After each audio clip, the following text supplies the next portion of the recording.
Allah Subhanahu wa taala menciptakan manusia sebagai khalifah di atas bumi untuk memelihara, mengolah dan mengatur alam seisinya agar mereka memperoleh manfaat daripadanya. Itu sebabnya Allah memberikan tuntunan hidup yang sempurna sebagai pedoman untuk melaksanakan amanatnya. Begitulah Islam, agama samawi yang rasional, dan tentunya setiap insan yang mempunyai akal sehat akan dapat memetik nilai-nilai dari ajarannya. Kaum muslimin sidang Jumat yang berbahagia, perlu diketahui bahwa dalam menafsirkan ayat-ayat Al-Quran tidak selalu batasan rasional dapat diterapkan, mengingat kemampuan manusia dalam memikirkan dan memahami ciptaan Allah amat sangatlah terbatas. Hal ini dapat dibuktikan dengan tanggapan umat manusia 14 abad yang lalu yang tidak dapat begitu saja menerima peristiwa yang pernah dialami Rasulullah berupa Isra dan Mi'raj. Apalagi pada masa itu definisi rasional manusia belum ditopang oleh ilmu pengetahuan modern dan teknologi yang canggih, sehingga orang sulit menerimanya, termasuk sebagian kecil orang yang sudah memeluk Islam. Kecuali Abu Bakar, sahabat kental Rasulullah, karena beliau sudah mendapat hidayah dari Allah, beliau langsung membenarkan Isra dan Mi'raj yang dialami Nabi tanpa keraguan sedikit kecil apapun.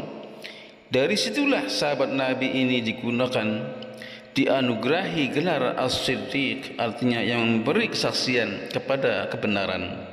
Kaum muslimin sidang Jumat yang berbahagia, sebenarnya banyak sekali hikmah yang dapat dipetik dari peristiwa Isra dan Mi'raj Nabi Muhammad SAW. Namun demi membatasi suatu permasalahan, saya akan membawakan firman Allah sebagai landasan dalam khutbah ini. A'udzu billahi minasyaitonir rajim.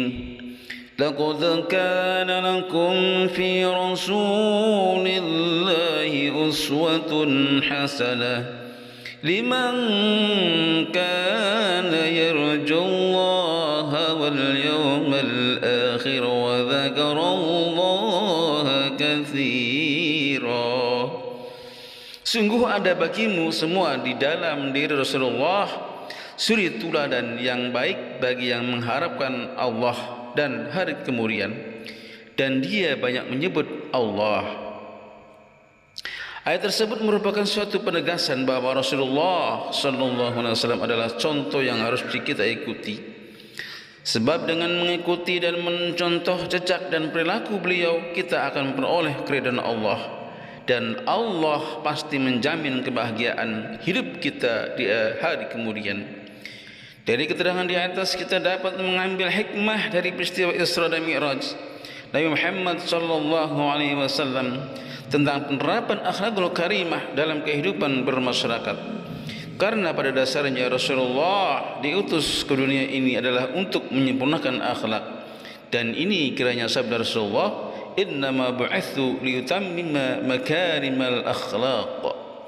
Sesungguhnya saya diutus adalah untuk menyempurnakan akhlak. Hadis riwayat Ahmad, Baihaqi dan Hakim. Kaum muslimin sidang Jumat yang berbahagia, dari segi hubungan horizontal, Nabi Muhammad SAW senantiasa menerapkan akhlak yang luhur dalam mempererat hubungan baik sesama sahabat, keluarga maupun orang lain. Hal ini pernah dibuktikan oleh istri dan para sahabat beliau sendiri sesuai dengan perkataannya. Satu, Siti Aisyah radhiyallahu anha berkata, tidak ada akhlak seseorang yang lebih baik dari akhlak Rasulullah SAW.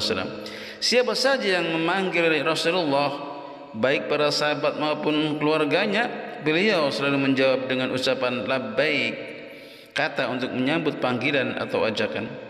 Yang kedua, Jarir bin Abdullah berkata, sejak saya masuk Islam, Rasulullah SAW tidak pernah melarang saya dari sesuatu, dan jika memandang saya selalu sambil tersenyum. Yang ketiga, Anas bin Malik berkata, Jika seseorang berbisik kepada Rasulullah, beliau tidak memalingkan kepalanya lebih dahulu. Dan jika seseorang berjabat tangan dengan Rasulullah, beliau tidak melepaskan tangannya hingga orang tersebut yang melepaskan tangannya terlebih dahulu. Rasulullah biasa memberi salam lebih dahulu kepada orang yang berjumpa dengan beliau, dan biasa memulai menjabat tangan sahabat-sahabatnya.